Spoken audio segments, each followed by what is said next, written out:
મળતી માહિતી મુજબ મૂળ અમરેલી અને હાલ અમરોલી કોસાડ આવાસ નજીક આવેલા પ્રમુખ હાઇટ્સમાં 33 વર્ષીય આરતીબેન નિલેશભાઈ નારોલા પરિવાર સાથે રહેતા હતા. આરતી સાથે નિલેશના 5 વર્ષ પહેલા લગ્ન થયા હતા. બંનેને આ લગ્નગાળા દરમિયાન સંતાન નથી. નિલેશ સરથાણા વિસ્તારમાં પોતાનું ફિઝિયોથેરાપીનું ક્લિનિક ચલાવે છે, જ્યારે આરતીબેન શિક્ષિકા હોવાથી બાળકોનું ટ્યુશન ક્લાસ ચલાવતી હતી.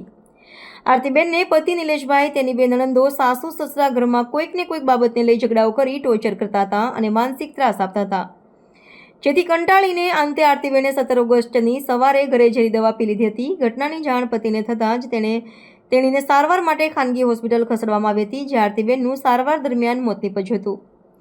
અમરોલી પોલીસ દ્વારા આ મામલે માતાની ફરિયાદના આધારે મૃતક આરતીબેનના પતિ નિલેશભાઈ, તેઓની બંને નણંદ, સાસુ સસરા વિરુદ્ધ આપઘાત દુષ્પ્રેરણાનો ગુનો દાખલ કરી વધુ કાયદેસરની કાર્યવાહી હાથ ધરી છે. ફરિયાદમાં જણાવ્યું છે કે આરતી અને નિલેશના લગ્ન 2020માં થયા હતા. લગ્નના 1.5 વર્ષ બાદ આરતીને તેનો પતિ અને તેની બંને નણંદો અને સાસુ સસરા નાની નાની બાબતે શક વહેમ રાખીને અવારનવાર હેરાન પરેશાન કરતા હતા.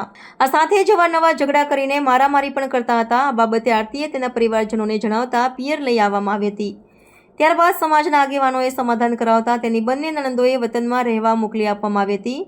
જોકે અહીં આરતી અને તેના પતિ બંને એકલા રહેતા હોવા છતાં પણ બંને નણંદો ફોન કરીને અવારનવાર હેરાન